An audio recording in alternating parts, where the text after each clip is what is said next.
Salut à tous, j'espère que vous allez bien. Aujourd'hui on va parler un petit peu Mercato Barça, donc on y va, c'est parti.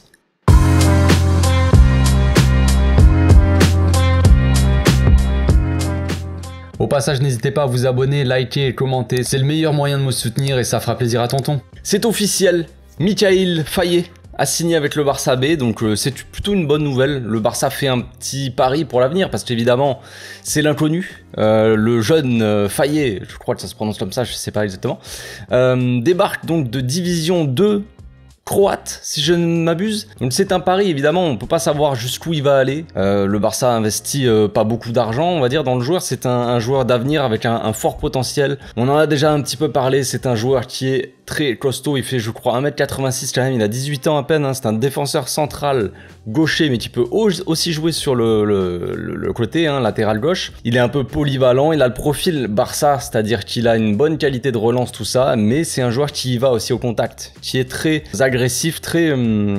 il y va quoi, son modèle, son joueur modèle c'est Javier Mascherano. S'il a le quart de la carrière de Mascherano, ça sera déjà pas mal je pense. Donc cet achat là c'est, comme je l'ai dit, c'est un pari, mais ça fait penser aussi un petit peu à Araujo qui a été acheté assez, on va dire, vieux en Uruguay. C'est un joueur qu'on avait acheté pour la B, pareil, mais qui avait peut-être un potentiel, mais on savait pas jusqu'où il pouvait aller. Araujo, de base quand il a démarré, on pensait pas qu'il deviendrait le meilleur défenseur de tous les temps, mais il en prend le chemin. Que voulez-vous? Non, je plaisante, mais en tout cas on savait pas jusqu'où pouvait aller mon petit Ronald. Tu vois, le pari a payé. Est-ce que ça va être la même chose avec lui? Je ne sais pas. Mais on verra bien, c'est plutôt une bonne chose. Cette signature aussi, elle veut dire que probablement Chadi Riad devrait être prêté. Je pense qu'il y a de fortes chances que Chadi Riad soit prêté la saison prochaine. En gros, si le Barça B montait en deuxième division, Chadi Riad allait rester avec le Barça B. Et s'il restait en troisième division, il allait partir en prêt. À l'image d'Abdé qui est parti avec Osasuna par exemple. Osasuna était intéressé pour Chadi Riad. Donc il y a des chances que mon petit Chadi s'en aille. Lui qui est défenseur central gaucher, Mikayil Faye qui est défenseur central gaucher. Je suis pas sûr qu'ils jouent ensemble la saison prochaine, si vous voyez ce que je veux dire. Parlons un peu maintenant de Vitor Roque. On va parler un petit peu Braggio. Donc Vitor il se rapproche du Barça. Rien d'officiel. On va se calmer, on va pas trop s'enflammer. Je sais qu'on a tendance à s'enflammer en période de mercato, tout ça. Il y a des infos qui sortent. On est tout excité, mais on n'a pas envie de prendre une clim. On en a déjà pris pas mal, donc on n'a pas envie de trop prendre une petite clim comme ça. Mais en tout cas, Vitor il se rapproche du Barça. Déjà, ce qu'il faut savoir, c'est que le joueur attend le Barça. Absolument, il veut pas entendre parler de qui que ce soit d'autre. Il y a des offres de première ligue, des offres de plein de championnats. Il s'en fout. Plein d'équipes veulent Vitor Roque. Évidemment, c'est un joueur à fort potentiel, un joueur brésilien, un joueur coté, tu vois, c'est un peu le délire. Et lui, il ne veut que le Barça et il attend absolument le Barça. Donc là, il y a eu apparemment, il y aurait un accord de principe entre les deux clubs. C'est-à-dire, on s'est mis d'accord autour de 35 millions plus 10 millions de bonus, il me semble. Donc on verra. Son équipe, ils veulent le garder jusqu'en hiver. Le Barça, eux, ils veulent le faire venir là cet été. Dès cet été, Xavi veut compter sur lui pour la pré-saison, il veut compter sur lui pour le début du championnat, l'intégrer dans la rotation. Plus vite il intègre l'équipe, plus vite il s'adapte et mieux ce sera. C'est tout, c'est pas après en plein milieu d'une saison, ça va être compliqué. Après, si on n'a pas le choix, on n'a pas le choix, mais ça sent plutôt bon. Voilà, Deco il travaille bien, il travaille pour que le joueur rejoigne dès cet été. Ça bosse bien, on va voir ce qui va se passer. Il reste quelques petits détails à régler encore, les deux clubs doivent se mettre d'accord sur des petits détails contractuels, rien de fou. Donc normalement, si tout se passe bien, ça devrait se faire rapidement. Maintenant, la chose à savoir, évidemment, on n'a pas oublié, c'est que pour enregistrer Vitor Roque, il va falloir quand même vendre des joueurs. Il faut faire partir des joueurs. Alors il y a Umtiti qui devrait partir, il y a Lenglet qui devrait partir évidemment, Sergio Dest, tout ça, ça va dégager, hein, sans vouloir être méchant, mais tout ça, ça va partir évidemment. Le club, il faut qu'ils vendent, ils veulent vendre, ils cherchent à vendre des joueurs avant le 30 juin. Il y a des chances que mon petit Abdé soit vendu. Il y a des chances que Abdé il soit de retour là et qu'il soit vendu. Malheureusement, c'est très fort probable que ça se passe. Je pense, hein, mon avis, c'est juste mon ressenti sur la situation. Il y a beaucoup d'offres pour Abdé, d'offres de première ligue, donc j'imagine des offres intéressantes. d'offres de clubs de Liga, tout ça. Quand il y a beaucoup de clubs qui veulent un joueur, généralement, tu vois, c'est plus facile de vendre Abdé que, je sais, hein, les gens ils vont me dire, ouais, non, mais pourquoi on vend pas Ferran Torres? Pourquoi, à ton avis, frérot? Si personne veut Ferran Torres,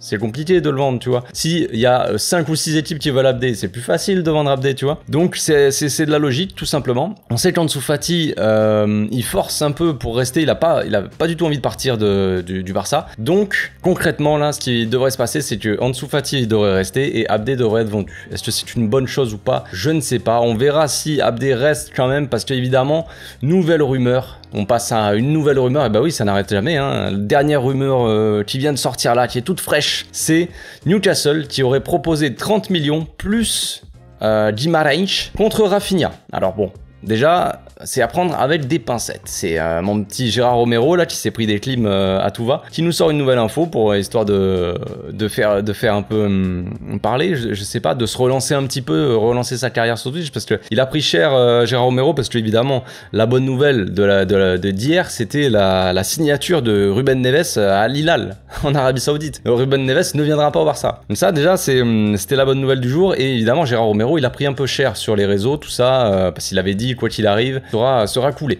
Donc comme disait mon ami Lafrite, il disait peut-être qu'il a pris un abonnement, peut-être qu'il a pris sa carte de socios et qu'il est vraiment coulé, mais juste en tant que supporter, on ne sait pas.